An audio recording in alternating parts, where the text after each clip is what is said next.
Olá pessoal, muito boa noite a todos, muita paz, é sempre um prazer estar aqui com todos vocês, mais uma vez nesta live para todos vocês aí, do Brasil e do mundo, muita gente do exterior, né, muitos brasileiros, pessoal de Portugal, a gente agradece. Nós temos a visita aqui, depois eu vou mostrar para vocês aqui, 2 convidados nossos que estão da Europa, lá de Portugal, que vieram nos visitar aqui no estúdio. Né? Vamos começar então, Ju, sem mais delongas, a primeira pergunta do dia.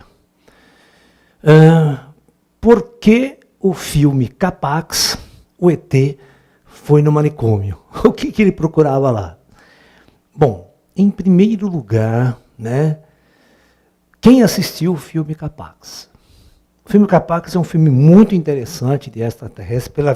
Pela primeira vez na história, eles vão mostrar um extraterrestre de natureza espiritual.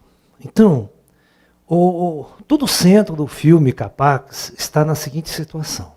Tá?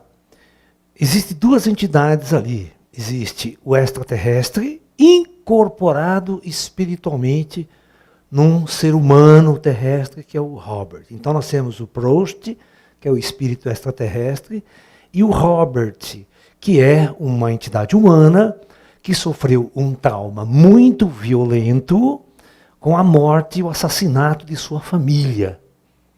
Só que este Robert, o segredo é que ele era um contatado. Ele era um contatado. Todas as vezes que o Proust veio para a Terra, era a 5ª vez que o Proust tinha vindo para a Terra, e este amigo dele era o contato dele aqui na Terra. Tá ok? Muito bem. Então, quando este amigo dele passou por esse trauma violento de ter toda a sua família assassinada, ele entrou num trauma tão grande e pediu ajuda ao seu amigo Proust. Mas só que, por questões burocráticas, vamos assim dizer, no filme, né, porque tem o escritor, né, o ET não podia chegar naquele momento, sair de um planeta distante e vir naquele momento para atender o Proust. Tem todo um protocolo de saída do planeta, pegar um transporte, aquela coisa toda, para vir para a Terra. E quando o Proust chega na Terra em espírito, né, o Proust tinha cometido suicídio ao mergulhar nas águas do rio, e ele consegue sair dali, retirar o Robert do rio, mas ele fica, como o tempo passou, o cérebro perde oxigênio e ele fica em estado catatônico. Ok? Então, qual é o procedimento do Proust? O Proust sabia que ele teria que ir embora da Terra, de um determinado prazo, e não poderia levar o Proust junto com ele por uma série de regras, vamos assim dizer. Então, ele precisava levar o Proust para um hospital para ser cuidado após a sua partida. E ele sabia que o melhor local era vamos supor, entre aspas, um manicômio que iria tratar daquele estado catatônico do Robert. E foi isso que ele fez. Né? Ele se transportou de uma cidade pequena lá no interior, veio para a capital, quando ele materializa no começo do filme na estação de metrô, né? E aí, automaticamente, ele se deixa levar para o hospital, que é onde exatamente ele queria levar o corpo do Robert lá. Para que, onde ele fosse embora, o corpo, em estado catatônico, permaneceria ali sob cuidado do médico. Essa é a base do filme. Quem não entendeu isso, pode esquecer. Você vê que ele foge do coisa na hora que ele quer? Você não vê que ele chega uma hora que ele fala para o Robert, para o médico, ela fala, eu tenho um assunto lá no Arte, tem umas viagens para fazer, tá? Vou ficar uns 3 dias fora, mas depois eu volto, tá? E ele vai embora, leva o corpo do cara, e depois de 3 dias ele volta de novo. Né? Então ele não estava realmente preso ali. Ele estava preparando o terreno para quando ele fosse embora, o Robert ficasse na mão de bons médicos e bem tratado. Tudo bem. Vamos lá, Ju? Professor, eu gostaria de saber se os dinossauros do passado são nossos animais de hoje que evoluíram através do reino Deva, ou eles foram transmigrados para outros projetos pelo comando cidade. É claro que Gente, vocês estão falando de uma distância temporal de 200, 300 milhões de anos. Né? É uma coisa muito longa, muito distante. Né? A Terra, né? O ser humano, né? Nunca conviveu com dinossauros. E a era do gigantismo aqui na Terra, o período do gigantismo, terminou há 60 milhões de anos atrás, com o final do período Cretáceo. Tá? E o homem só apareceu praticamente há 40 mil anos aqui na Terra, mais ou menos parecido como a gente é. Então, e os animais, após a grande catástrofe do Cretáceo, houve uma diminuição muito grande de oxigênio na Terra, da ordem de 15% até.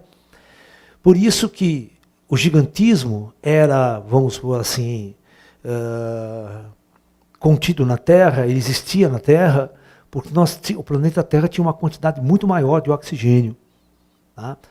Com mudanças climáticas, mudanças ambientais, a Terra passou a perder quase que 15% da sua quantidade de oxigênio, e isso não favorece répteis muito gigantes, porque o coração tem que bombear muito sangue, muito oxigênio para todo o nível celular, e aí é muito complicado. Né? Mesmo para aqueles animais gigantes, nós tínhamos animais do tamanho do campo de futebol, cara. Né? Aqueles brontossauros, aqueles animais gigantes, então para o coração bombear sangue, né, e oxigênio para todo o sistema, era uma puta de uma bomba. Né? Esses animais tinham que comer muita comida, muito para transformar isso em energia.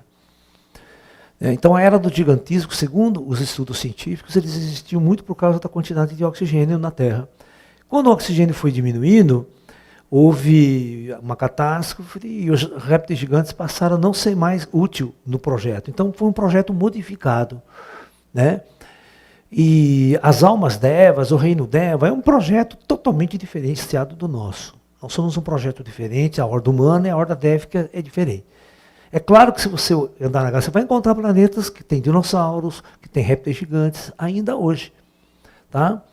Porque, de alguma forma, eles são úteis para experiências dévicas, para experiências do reino deva. Então, são projetos planetários que há bilhões de anos aqui na Terra, milhões, quer dizer, foram experimentados aqui na Terra. Tá? Mas não confundam a alma que está ali dentro, que também sofre um processo evolutivo, né? E segue ascensionando dentro da sua linhagem de horda. Muitos devas não passam pelo reino humano. Às vezes passa, mas não é 100% necessário. Né? Professor, o poder da mente e o pensamento positivo fazem milagres? Vamos dizer assim que 50% sim, e o resto tem que botar a mão na massa. Não só ficar lá, cantando que vai acontecer as coisas. Não é bem assim. Tá? Existe aquele provérbio, né? Deus ajuda quem cedo madruga. E é claro, a capacidade psicológica que você tem, se você começa a fazer uma coisa no estado de profunda depressão, de angústia, né, ela tem tudo para não dar certo, né? Agora, se você é aquele indivíduo que tem uma capacidade muito grande, tem uma fé muito grande, né? E o propósito muito intenso, você tem grande chance de fazer sucesso, né? Porque é uma união do seu pensamento positivo com a sua ação positiva também. As duas coisas têm que andar junto, né? Senão não funciona.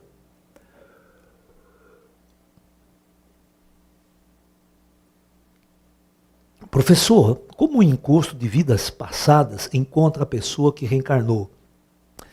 Sendo que há um tempo entre uma encarnação e outra. Bom, às vezes, você vê no filme do próprio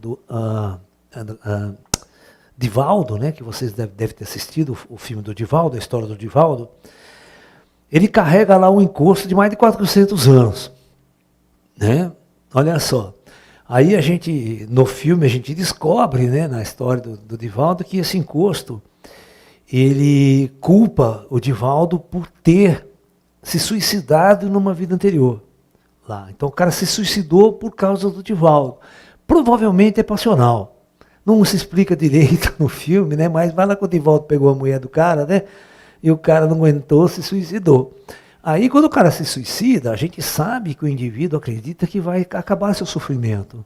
Toda aquela angústia vai desaparecer, porque acabou, morreu, acabou. Mas como morreu, não acabou, ele continuou com dois problemas, né? Primeiro, ele continua corno do mesmo jeito, né? Não resolveu o problema, ele se tornou um espírito corno, né? E do outro lado, ele via todo o seu sofrimento, porque ele via o cara com a mulher dele, né? E não podia fazer nada, porque estava morto. Só alimentando aquele chifre cada vez mais dolorido, cada vez mais traumático. Então ele passou por um sofrimento muito grande. E o culpado era o Divaldo, né? Então o ódio que ele gerou em cima do Divaldo foi muito grande. E aí, claro, passa uma geração, o Divaldo morre. Vai no astral, fica aquela perseguição, fica aquele ódio um pelo outro. Mas veja bem, vamos supor aqui na Terra, se você tem uma esposa, ou uma namorada, ou um namorado, e de repente, o namorado te dá um bico e fica com outro. Você vai ficar a vida inteira odiando o cara por causa disso? Vai arrumar outra, segue a sua vida, se vira, né? Você está entendendo? Mas tem espíritos que não conseguem entender isso. Né? Não conseguem entender que a gente não possui ninguém, a gente não é dono de ninguém, as minhas ações, só eu sou responsável por minhas ações. Né?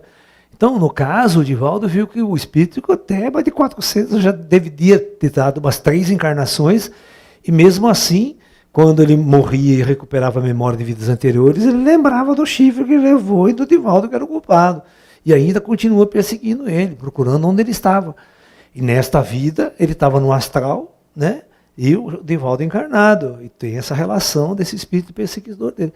Até que tem que dar um jeito nessa história, né? Então o plano astral deu um jeito de fazer o Divaldo cuidar da mãe dele que reencarnou, aquela história toda, para sossegar um pouco o facho, sossegar um pouco o ódio que ele gerava em torno do Divaldo. Mas acontece, né? Porque no astral é um livro aberto, né? Todo mundo sabe quem é quem. Você vai ver todos os seus inimigos do passado. Além de você ver suas paixões, seus elos afetivos, você vê seus inimigos também. Se você fez muita merda, você vai ser muito odiado por muita gente. Portanto, plante coisas boas, plante amor. Por isso que você fica resgatando karmas e mais karmas de vidas anteriores. Porque você gerou muito ódio em vidas passadas. Né? Bom, vamos lá, Ju. Professor, se na meditação procuramos baixar nossa frequência, reduzindo assim nossa energia mental, tudo mais, por que a energia Kundalini precisa se elevar e necessariamente passar por chakras com maior frequência? Bom, não confundam as duas coisas, tá? Não confunda a energia Kundalini, o funcionamento da energia Kundalini, com um aspecto do relaxamento mental. São duas coisas diferentes, né?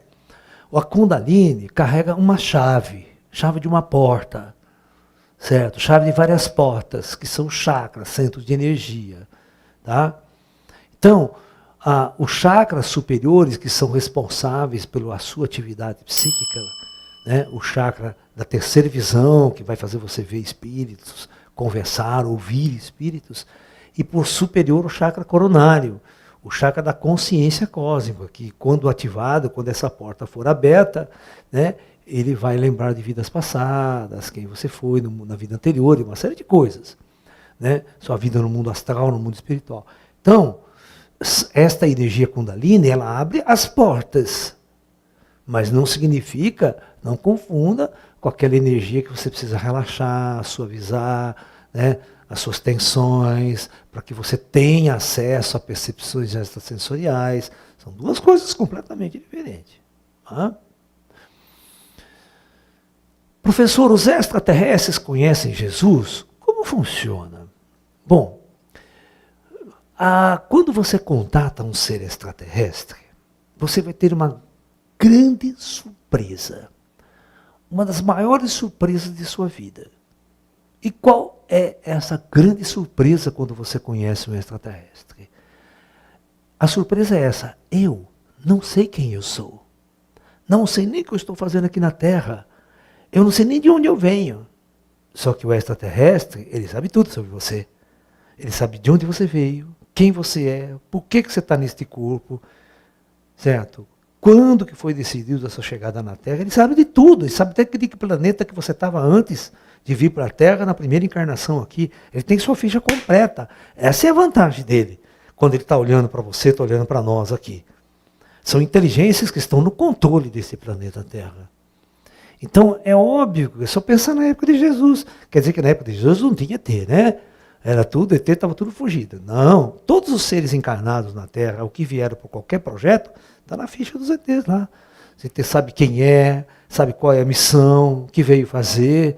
E certamente tudo foi projetado antes de Jesus encarnar, né? Numa cúpula de inteligências avançadas para acelerar determinadas hordas, determinados espíritos que estavam necessitando naquele momento de um mestre, de uma luz.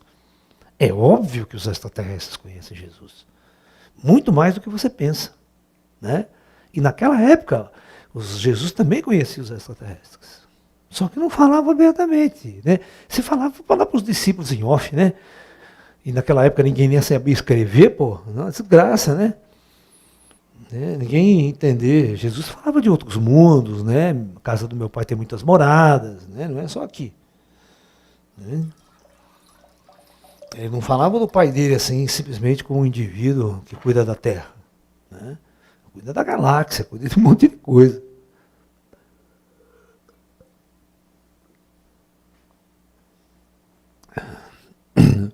E todos nós sabemos, quando estudamos ufologia a fundo, né, que toda alma encarnada na Terra é uma alma extraterrestre.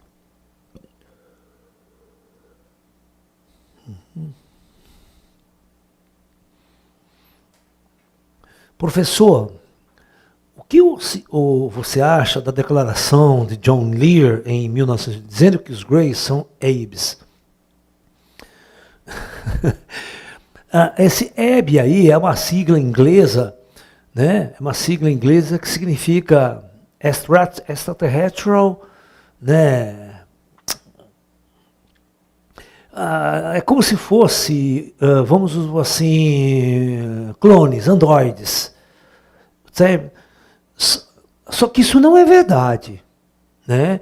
Embora, deixa eu explicar para vocês, embora as inteligências extraterrestres funcionam muito com tecnologia de inteligência artificial. Eles usam muitos operadores com inteligência artificial, muito mais avançados que vocês possam imaginar, são bilhões de anos à nossa frente. Nós estamos querendo fazer filminho, ficção científica aí com inteligência artificial, com robozinhos, com androides, né? Só que você tem que pensar no igual o Data, por exemplo, lá da Enterprise, uma pessoa extremamente inteligente, avançada, que, né, sabe quem é o quê, tem que ter emoções, sentimentos e tudo mais, né? E é muito interessante que quem da ufologia não esotérica, espiritualista, ufologia mais materialista, elas veem os Greys como se fossem robôs. Seres sem sentimentos, sem emoções, que opera, mexe nas pessoas, abduz, fica lá, cara fechada, sem emoção, como se fosse um robô, como se fosse uma entidade, né, não biológica extraterrestre. Né? Ebs é entidades biológicas extraterrestres, negócios assim. Né? Então, mais ou menos isso daí. Eu acho que tudo é possível. Mas não que os Greys sejam exatamente, né, um clone, um androide, uma inteligência artificial. Não, não são. Mas que existe esse tipo de tecnologia operando para controlar o projeto Terra? Tem. Tem muita inteligência artificial controlando o planeta Terra, esse projeto grandioso de bilhões de almas. Né? Mas a serviço, né, inteligente. Não é como nossos filmes de ficção científica que eles dominaram e transformaram isso numa Matrix. Porque o filme Matrix é exatamente, né, uma inteligência artificial que toma conta do planeta e escraviza o ser humano. Né, escraviza seu próprio criador. Né? Professor, o ato de errar, de cometer erros, existe no plano astral? Ou tudo é perfeito, lá não há erros? Bom, o lance é o seguinte, né? A gente tem muita oportunidade de errar aqui embaixo. Né? Nós erramos muito na nossa jornada evolutiva. No mundo espiritual, é óbvio que deve existir certos erros. Né? Ninguém é perfeito, o universo não é perfeito, uma série de coisas. Mas os erros não são assim, dessa ordem de grandeza, né? Né? Eles podem ser muito facilmente corrigidos, porque as pessoas não são individualistas lá, né? Todas as coisas todas as decisões são tomadas dentro de um conselho, dentro de uma ordem muito mais bem estabelecida. Evita-se ao máximo os erros possíveis. E mesmo que se eles existirem, se conserta depois, né? Mas não são erros, né, dessa forma como a gente imagina aqui. A gente erra porque a gente é burro aqui. Né? 90% dos nossos erros é burrice, né? É idiotice. Né? Lá as coisas não são assim. Né? Lá o ser humano evoluiu bastante, são muito bem. Agora, no umbral, não. Se você estiver no umbral com os espíritos, é cagada em cima de cagada dos espíritos o tempo todo. O tempo todo os espíritos só fazem cagada no mundo astral, depois da morte. Né? Nós temos que diferenciar quem é quem na jogada. O plano superior não é assim, mas o plano do umbral, penumbral, só faz confusão. Né? Vocês assistiram o filme Nosso Lar, né? Você vê os espíritos mais perdidos que seguem tiroteio ali, faziam bobagem, besteira, né? Igual aquela moça lá que era noiva, que ia voltar para a terra, que ia voltar para a terra por causa do noivo, só calou, né? Então é assim. Laércio, eu tive uma impressão muito fugaz de avistar o planeta do alto. Será que fiz viagem astral? É possível, né? É possível. Quem pode dizer sim é só você, né? Que estava na experiência vivendo. É difícil para eu aqui entrar na sua experiência, na sua mente. Né? Mas ver o mundo de fora. Né? É que hoje, a nossa mente, nós temos muitos arquétipos novos na nossa mente. E nós temos muita visão do alto. Fotografia, filmagens, drone, né? Isso está no nosso arquétipo também. A gente pode sonhar com isso também, que está vendo a Terra no alto, está lá vendo a estação orbital espacial. Nós temos tantos filmes que nos mostram a Terra lá de cima, né? Por exemplo, por que nunca ninguém sonhou, antes do ser humano tirar a minha primeira foto da Terra da Lua? Nós temos uma foto fantástica, aquela foto, o cara está pousado na Lua, ele tira a foto da Terra lá adiante, entendeu? Aí parte da Lua, e o cara que está na nave espacial, quando ele passa por trás da Lua, ele tira uma foto muito interessante, que é parte da Lua e a Terra distante. Né? Mas isso só foi possível, esse tipo de ângulo de visão e de percepção, depois dos astronautas irem para lá e filmar. A não ser que fosse feito em estúdio, né? Uma montagem em estúdio, né? Ficção, né? Mas antes disso o ser humano não tinha esse arquétipo em mente. Ele não podia ver a Terra de lá de longe, que ele nunca viu. Não tem dentro do arquétipo dele, né? Então, por isso, agora você pode sonhar, né? Que está vendo a Terra distante, né? Antigamente ninguém sonhava vendo a Terra distante. Dessa forma, não. Né? E tem uma pergunta muito interessante, né? Ninguém sabia qual era a cor da Terra à vista do espaço. Nós olhando a Terra aqui, a gente vê que ela é azul, o céu é azul. Mas será que lá de fora, os astronautas, pela primeira vez, a Terra é azul, né? Foi uma das grandes descobertas. Marte é vermelho mesmo, continua sendo vermelho. E quando a gente pousou uma sonda em Marte, foi muito interessante que a gente tirou uma foto da Terra, lá de Marte, no céu de Marte. Então a gente tirou um alinhamento, tinha Vênus, a Terra, olha que interessante, sabe? E Júpiter no alto, mais no alto. E a Terra, mesmo de lá, continuava azul.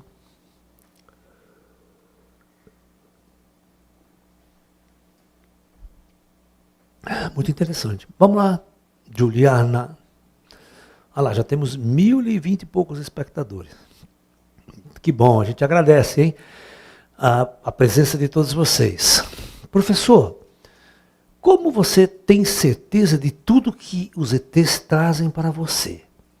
Se é realmente a verdade, em vista de tantas informações diferentes que temos, por isso, sobre esse mesmo assunto. Então, eu só posso garantir a minha própria experiência, né? Como sensitivo, como médium, sou um cientista, eu questiono, né? Eu peço para os ETs, né, a demonstração daquilo que eles estão falando, eles com carinho me demonstram, mostram. Eu tenho condições de fazer isso. Então eu confio na minha experiência, como sensitivo, como médium, né? Então eu tiro essas conclusões e eu compartilho com vocês. É muito importante esse detalhe. Eu compartilho, eu não exijo que ninguém acredite em minha visão como a verdade total e única. Cabe a cada um de vocês pesquisar por aí e ver a qual tem mais lógica, a qual mais bate com a razão de vocês. Né? Sobre os ETs e todas as informações que eu venho trazendo para vocês aí. Né? Informações bastante inéditas, às vezes. Por que os outros não trazem essas informações inéditas? Que tipo de contato ele tem? Né? que os ETs ficam no looping, né? Nunca saem do mesmo lugar. Né? Só aquelas mensagens messiânicas, mensaginha messiânica, e não tem informação nova, ninguém descobre nada, né? Certo? Repetindo tudo que está escrito na Bíblia e no budismo, no taoísmo, não traz uma informação coesa, consistente. Né? Então, talvez, cada médium tem uma forma de interagir. O ET interage com as pessoas de acordo com a capacidade estrutural de cada um. Né? Mas eu confio na minha experiência. Aí, né? Eu não posso confiar na experiência do outro, eu não sou o outro. Né? Né? Professor, o que aconteceu com toda a tecnologia avançada que existia na época da Atlântida? E se era um império enorme, como é possível não haver, né, nenhum objeto encontrado dessa tecnologia? Bom, deixa eu mostrar uma coisa para vocês muito importante. Quando o Império Atlântico acabou, né, houve duas fases do Império. Você sabe, teve o Império Atlântida até o dilúvio, até a Grande Guerra e a destruição da Atlântida. E depois nós tivemos a fase da Era da Luz. A Era da Luz é uma interação total entre o mundo superior, o mundo inferior, o véu de Maia cai, a relação entre vivos e os mortos fica totalmente aberta, e nós temos uma tecnologia que você nem imagina. As cidades são totalmente transformadas. Já naquela época, as grandes cidades, parecidas com São Paulo, as coisas já foram destruídas. Os próprios atlantes destruíram essas cidades, porque era vestígio do passado de algo que eles não iam usar mais para absolutamente nada. Vocês vão ver que quando a gente entrar na Era da Luz, aqui na nossa Era da Luz, a primeira coisa que a gente vai fazer é êxodo urbano. Ninguém vai morar em São Paulo, ninguém vai morar em grandes capitais como Nova York. A gente vai jogar toda essa porra no lixo. Certo? A população vai diminuir drasticamente e, sã consciência, seres evoluídos não vão viver em cidades primitivas como essas grandes cidades. Então, com o passar do tempo, a gente vai destruindo elas. E a tecnologia de destruição que nós temos é vira pó. Tudo vai virando pó, pó, pó, pó, pó. Né? E a gente sabe que nós vamos embora da Terra. Então, como a gente começa a descobrir que nós vamos embora da Terra, todo mundo passa a não construir mais nada na Terra. Qual o objetivo de você gastar uma puta energia, puta tempo, se você vai largar, vai embora? Então a gente começa a esvaziar a Terra. Esvaziar a Terra não só de espírito, mas de coisas materiais. Cidades, objetos, tecnologia, tudo isso aí nós vamos pirando aqui. Não há mais sentido. Né? E para inaugurar, presta atenção, para inaugurar a próxima fase do Projeto Terra, que é aquela fase 8.000 anos atrás, na Era das Trevas novamente, o comando tem que limpar todo o planeta Terra de qualquer vestígio de uma civilização avançada tecnológica. Mas a gente deixou a construção de pedras, tudo baixou o saco da gente. Mas não pode deixar nenhuma máquina tecnológica para vocês. Tá? Não pode deixar um robô de inteligência artificial, não pode deixar nada assim sofisticado. Isso tem, mas está nos mundos intraterrenos, está lá na Antártida, está lá nas bases do Himalaia. Certo? Mas nenhum ser humano vai lá, né? A não ser se for convidado, mas a tecnologia existe. Certo? Ela não foi embora da Terra. Os ETs têm a mesma tecnologia que todo mundo, é uma família isso aí. Uma hora vai vir à tona, né? Mas não deixaram à mostra coisas assim. Você vê escavações que estão sendo feitas hoje, né?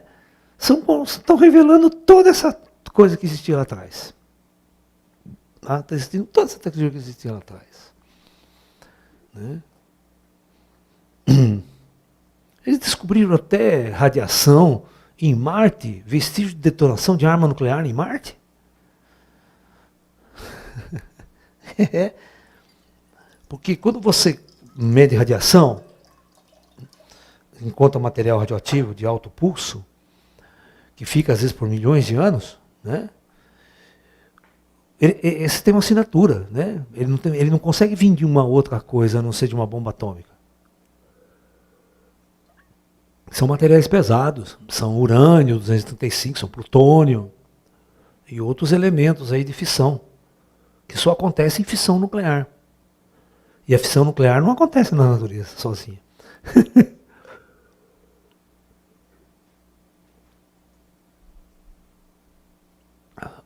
Qual o objetivo da NASA ter contratado 24 teólogos?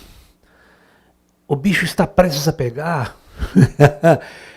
Pergunta para a NASA, né? Por que contratou 24 padres para rezar porque o bicho vai pegar? Então, na verdade, é o seguinte, deixa eu explicar uma coisa para vocês. Isso é muito importante. É um fato importantíssimo. Tá? Bom, um grupo de astrofísicos reunidos, né, para estudar exobiologia, nós chegamos à seguinte conclusão, esse grupo de astrofísicos, né, de que o ser humano, desde a pré-história deste mundo, ele sempre se considerou o top line do processo evolutivo na Terra. Okay? Então nós somos o cara. Nós somos o ser mais avançado, mais evoluído nesse planeta. Nós estamos no topo da cadeia alimentar, sabe? Nós manipulamos o planeta, nenhum animal na Terra se assemelha a nós. Então, é aquela visão, né, arquetípica religiosa de que nós somos o máximo da construção de Deus. Nós somos a imagem e semelhança de Deus. Agora o cachorro, o gato, os cactéis não quer saber nada, são tudo sem alma, sem espírito jogado aí para, né? Entendeu? Então nós sempre fomos considerados, né, o máximo da criação. Isso é um egocentrismo muito grande. Nós temos um ego, né?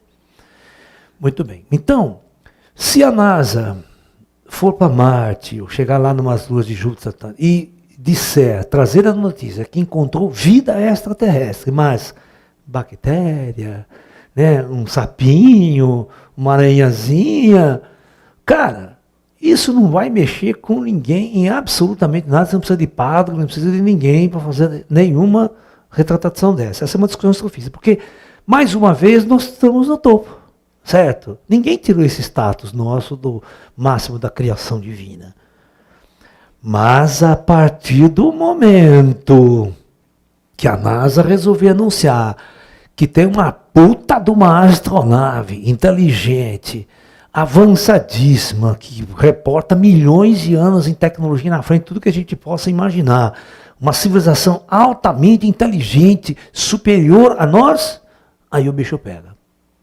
Aí vai diretamente ferir o brilho do arquétipo humano eu sou o filho de Deus, sou o melhor, sou o máximo da criação. Então, como a NASA vai anunciar uma coisa dessa e a religiosidade planetária vai encarar tudo isso? Certo? Qual é o conflito que nós vamos gerar na espécie humana? Vamos gerar conflitos, guerras, os muçulmanos vão sair dando tiro para tudo quanto é lado, né? Porque só o Alá pode ser o grande, né? Os ETs não podem ser tão grande quanto o Alá.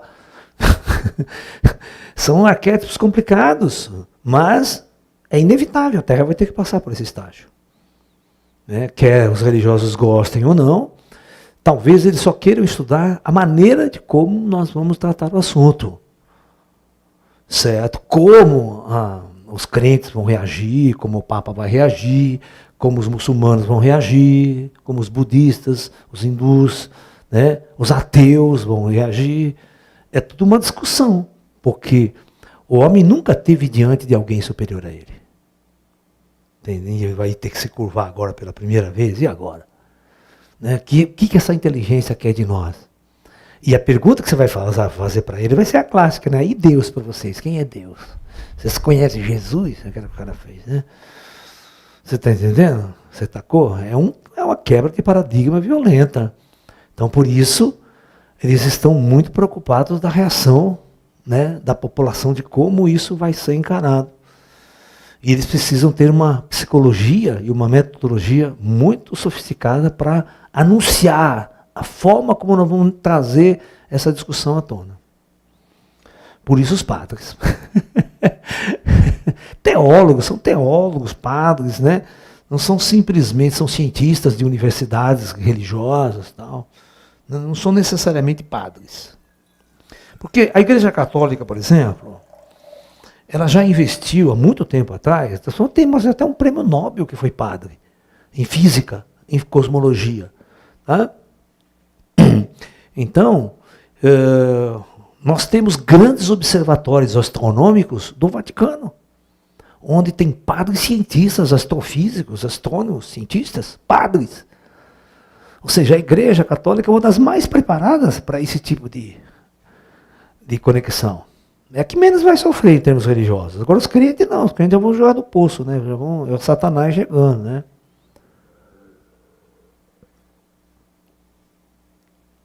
Porque os crentes não podem admitir que um Grey, cabeçudo, zoiudo, seja uma raça muito mais avançada e mais inteligente que nós. Porque nós somos a imagem de Deus.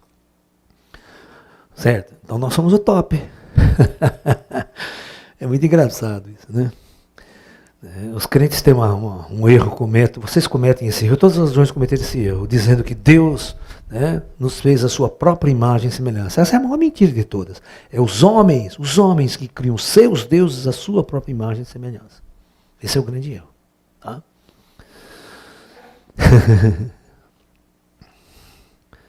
Professor, ao morrer, temos uma rotina no astral que deve ser obrigatória cumprirmos?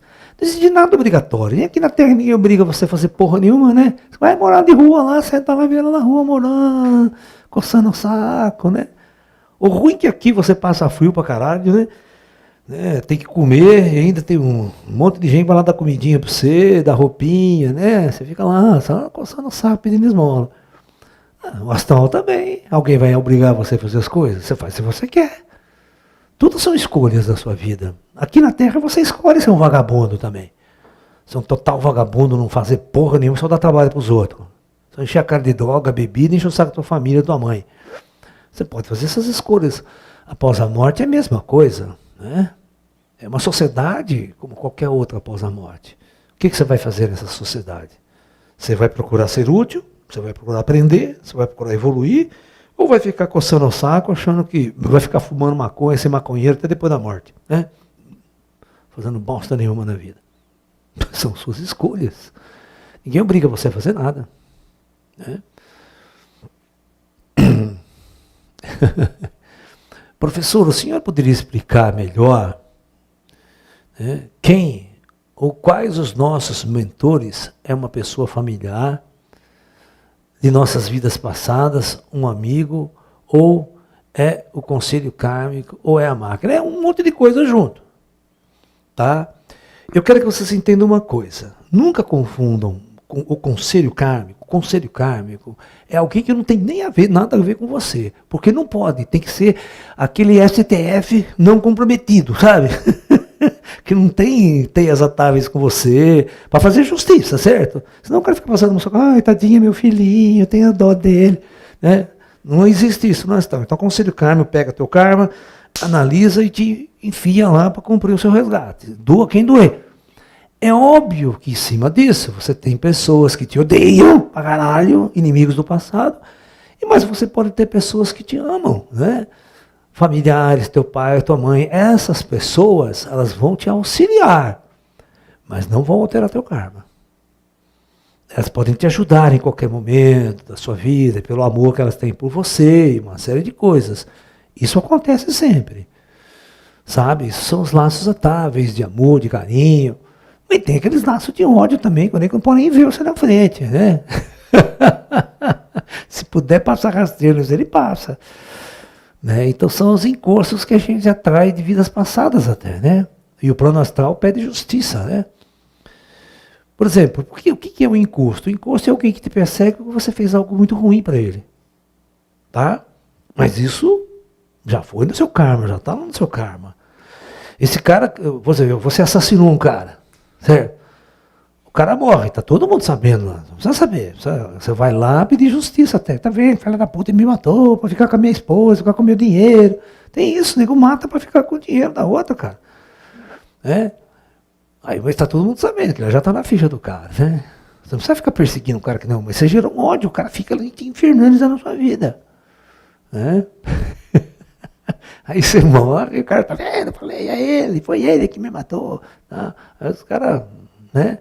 Leva, senta, agora você vai ter que, né, resgatar tudo isso que você fez. Então a ficha sua está suja. Né? Então vamos projetar uma vida lá embaixo que você não vai ter tantas aberturas, você não vai ter tantas facilidades, né? E vai ser de acordo com as leis, com a lei. Né? Então assim funciona. A justiça lá, ela funciona, tá? Pode tardar, mas não falha. Professor, é verdade que um mestre de Reiki só pode iniciar seus alunos presencialmente? E como saber se uma iniciação de Reiki foi real? Cara, vocês estão nessa ainda? Vocês estão nessa ainda? Né? Achando, né, que qualquer um pode dar título de mestre para você? Sabe? Esquece essas coisas. Faz as coisas. Você não precisa de título de mestre nenhum. Né? Vocês são malucos, né? O cara vai lá no karatê, bota uma faixa preta, acho que é o máximo. Agora eu sou o must, né? Primeiro tapa que ele toma na orelha, pronto, acabou a faixa preta do cara. Saca? Você está entendendo? Então, não é um símbolo que faz você. Não é um rótulo que faz você. Não é uma roupa que você veste, cara. Né? Ah, aquele cara lá me deu um rótulo, me chamou de... Me formei mestre, recebi um certificado que eu sou mestre. Você não é mestre de bosta nenhuma, nunca ninguém é mestre de nada. Isso aí são símbolos humanos criados para idiotas. Certo?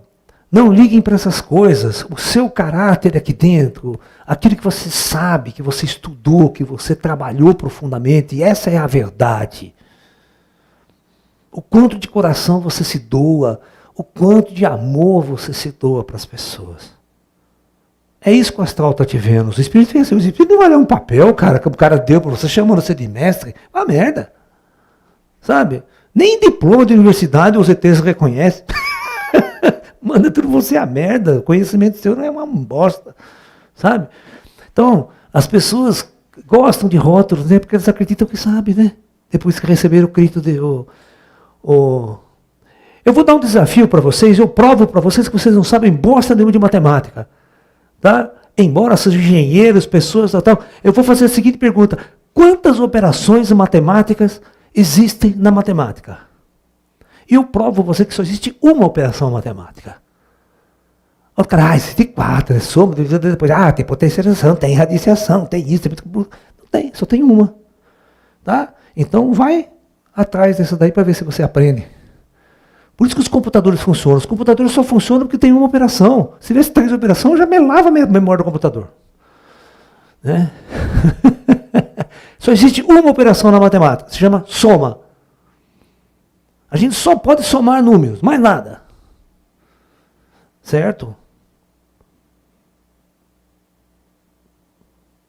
Tá? Vamos ver se vocês... Pergunta ao professor de matemática se eu estou com a razão ou se eu não estou.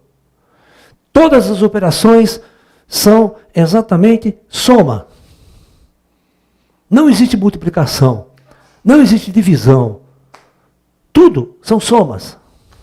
O dia que você aprende isso, você aprendeu matemática. Tá?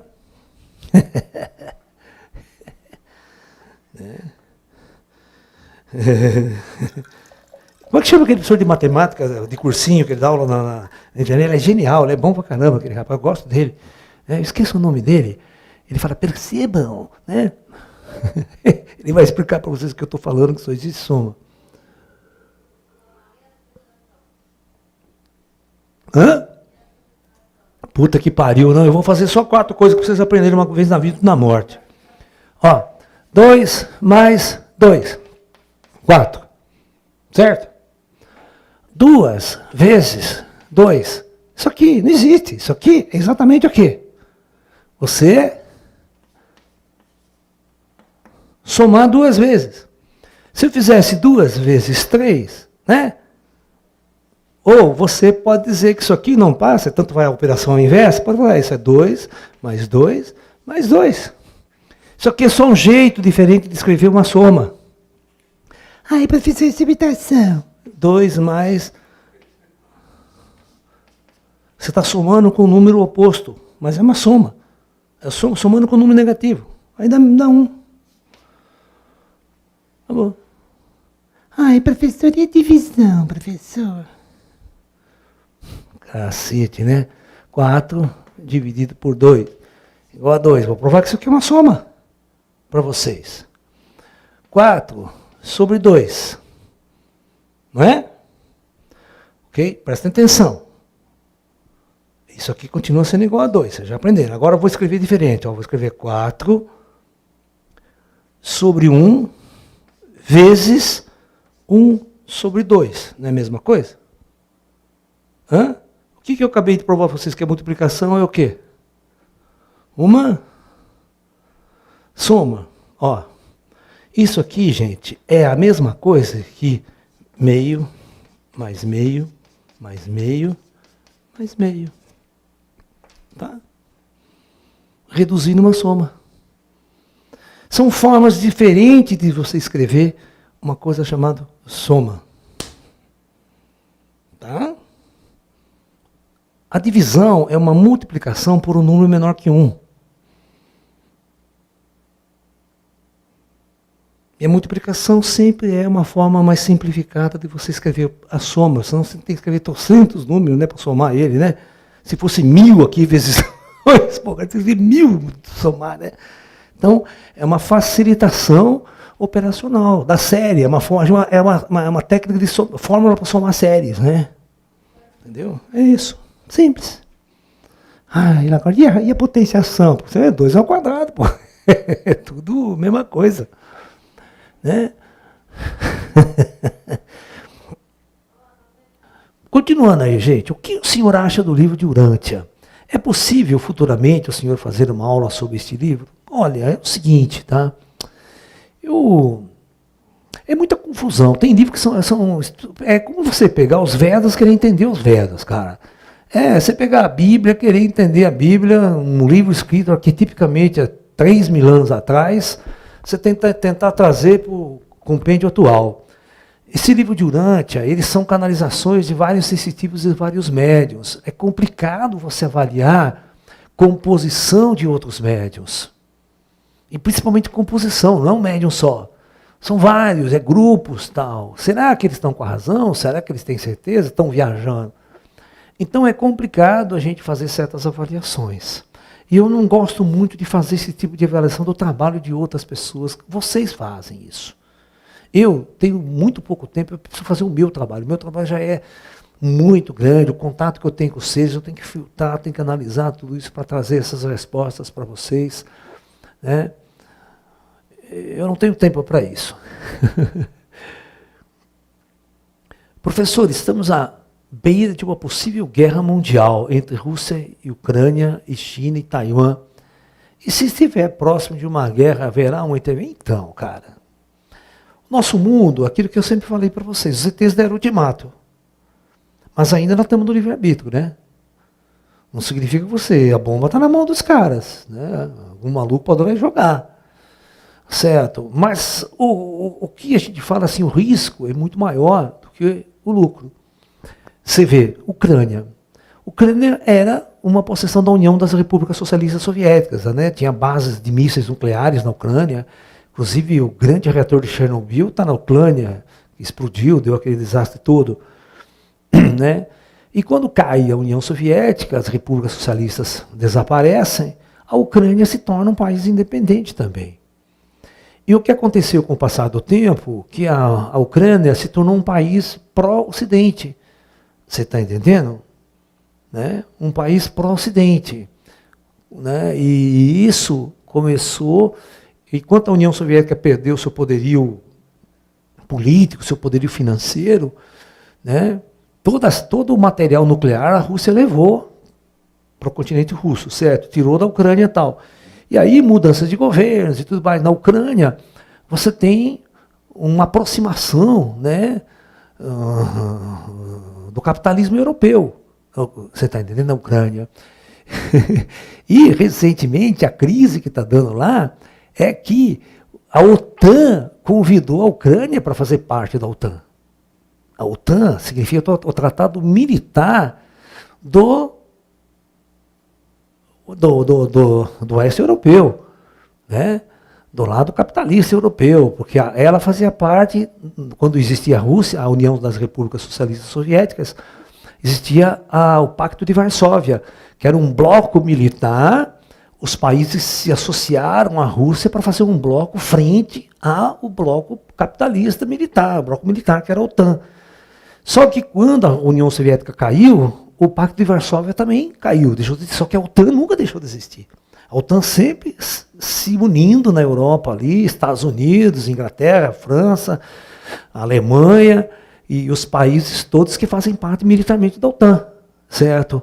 E eles estão querendo colocar a Ucrânia como parte da OTAN. Isso dá problema, porque a Ucrânia faz fronteira com a Rússia. Você põe um míssil ali, 5 minutos para atingir o alvo.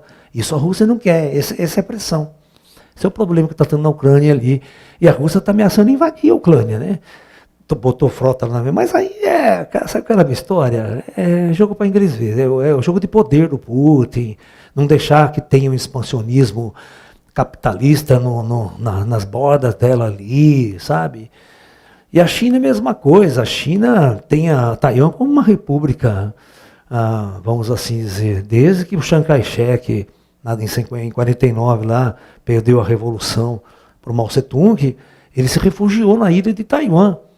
E houve um armistício, né, durante esse tempo, e eles nunca invadiram, né, e aí a Taiwan se tornou altamente capitalista, apoiada por dinheiro americano ali, estrangeiro, cresceu muito a ilha, né, então chega uma hora que a China quer tomar conta daquilo ali, igual fez com Hong Kong, né, meteu a mão em Hong Kong e acabou, né, com os ingleses, a posse dos ingleses, mas tinha uma certa política ali, porque tinha muito dinheiro estrangeiro ali, ela não tinha como tomar todo o dinheiro estrangeiro que estava ali, só meter na mão, né? Internacionalmente ela ia sofrer consequências.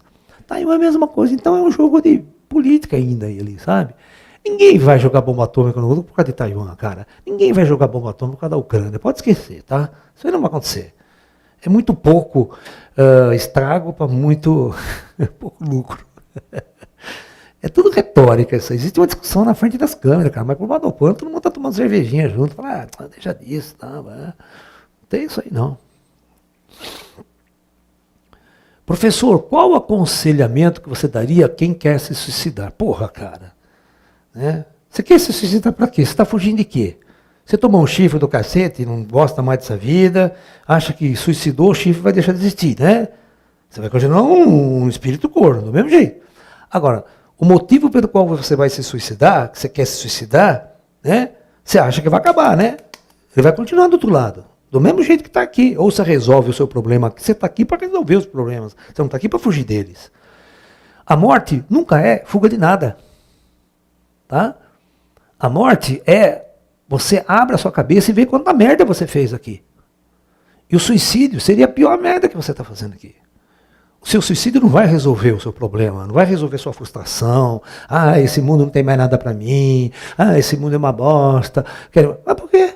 Porque eu acho esse mundo tão maravilhoso, eu curto ele pra caramba, tem tanta mulher bonita, né?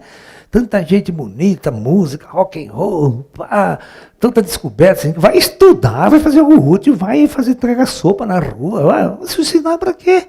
Vai ficar enchendo o saco dos caras no astral depois? Com certeza você já enche o saco dos terapeutas aqui.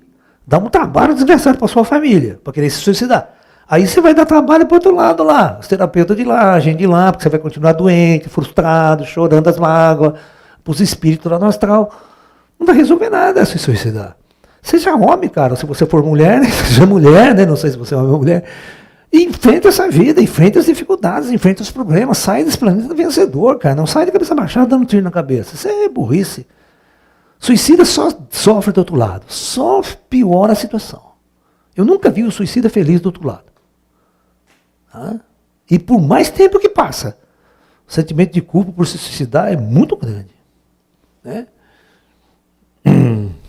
Professor, qual a sua opinião sobre o matemático russo Konstantin Tsiolkovsky? Qual a relação da equação de Tsiolkovsky com os seres extraterrestres? Cara, eu vou ser sincero, eu não conheço esse matemático, eu preciso estudar ele para ver o que ele falou, o que ele fez, tá?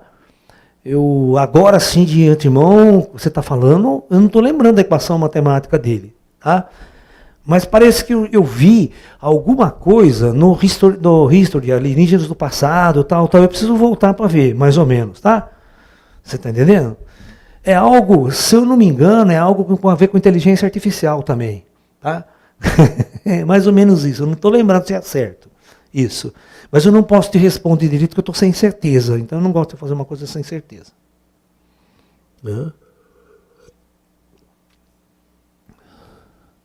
Professor, o senhor conhece os livros do Lobsang Rampa? Sim, o senhor recomenda? como uma literatura de ficção, é ótimo, é muito legal. Porque o Lobzang ele era um escritor inglês que escrevia sob pseudônimo, né? É a mesma coisa lá do português, lá, como chama ele, ó. Que escrevia sobre um monte de título aí, nomes diferentes, era ele. Como que chama? Ah, meu Deus do céu, famoso escritor português. Eu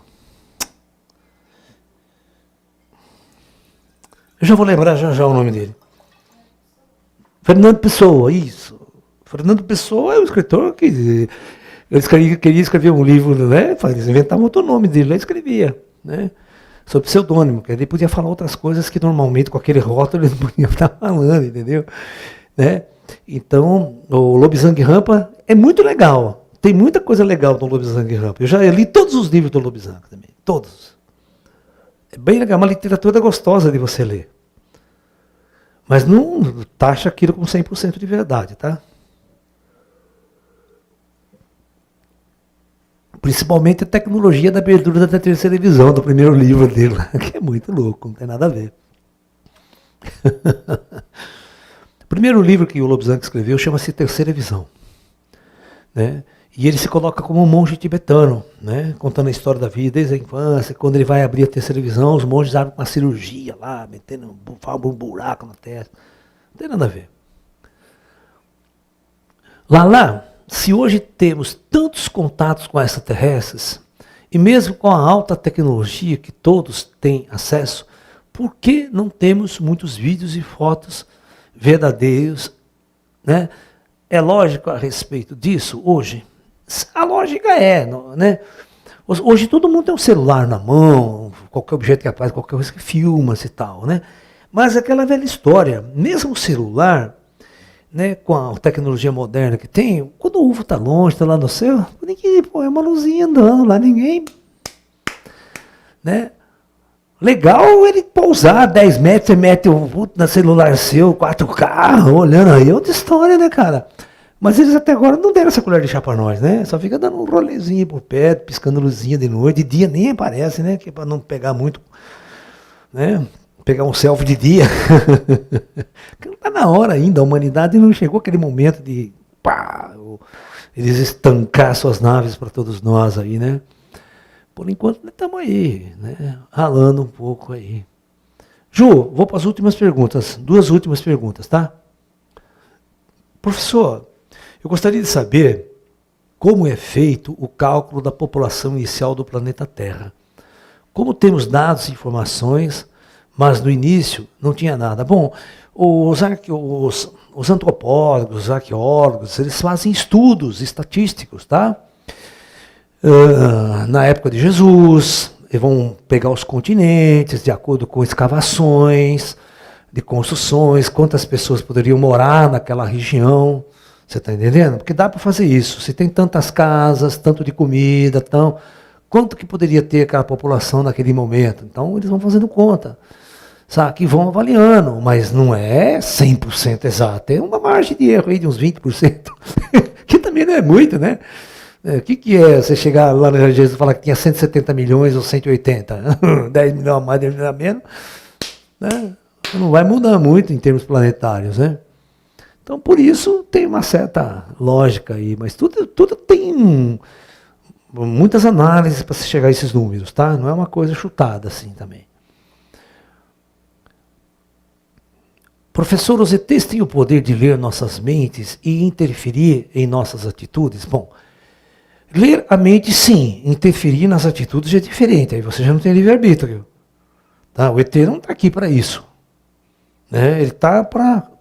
O ET são entidades muito elevadas. Eles não ficam no seu dia a dia cutucando você. Saca? Nós temos o livre-arbítrio. Né? Eles podem nos inspirar alguma coisa, mas as decisões serão sempre nossas. Eles não podem chegar aqui e começar a fazer coisa. Aí não é mais você. Aí você não tem mérito nenhum. Aí não precisa você ficar encarnar aqui, né? Para quê? Deixa o ET vir. É o teu lugar. Né? Então as coisas não são bem assim. Os ETs são como espíritos superiores. Né? Eles orientam, dão conselho, tal. Viver é você que está vivendo. É você que tem que aprender, você que está nessa jornada. Ele não vem fazer coisas por você. Isso aí não existe. Nem os espíritos fazem por nós o que nós temos que fazer por nós. Né? Tem sentido. Então é isso, pessoal. Grande prazer ter batido esse papo legal com todos vocês, né? É com muito carinho que eu gosto de estar aqui, a gente conversar, dialogar essas coisas, né? Para que a gente possa cada dia ser melhor, cada dia servir a humanidade cada vez mais. Nós temos 2 compromissos com a humanidade. Primeiro, crescermos e evoluirmos. Segundo, servir a humanidade. Tem muita gente que necessita de nosso auxílio, de nosso trabalho, de nosso carinho, de nossa atenção, para que eles também, como criaturas que estão numa condição hoje inferior, a gente ajudá-los a se elevar. Isso é muito importante. Ok? Então, namastê a todos. Oi?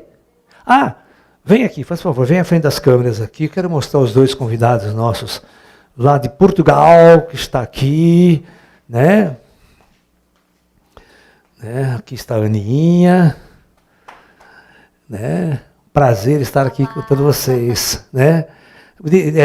Do Porto, né? É de Espinho, perto do Porto. Perto do Porto? Como é que chama a cidade? Espinho. Espinho? Aquele que a gente estrepa no pé? É. Oh, gente. Nome? Fala o seu nome para o pessoal. Meu nome é Manuel. Manuel. Não podia ser outra coisa, né, Manuel? Essa aqui não é o Joaquim, não. Essa aqui é a Ana.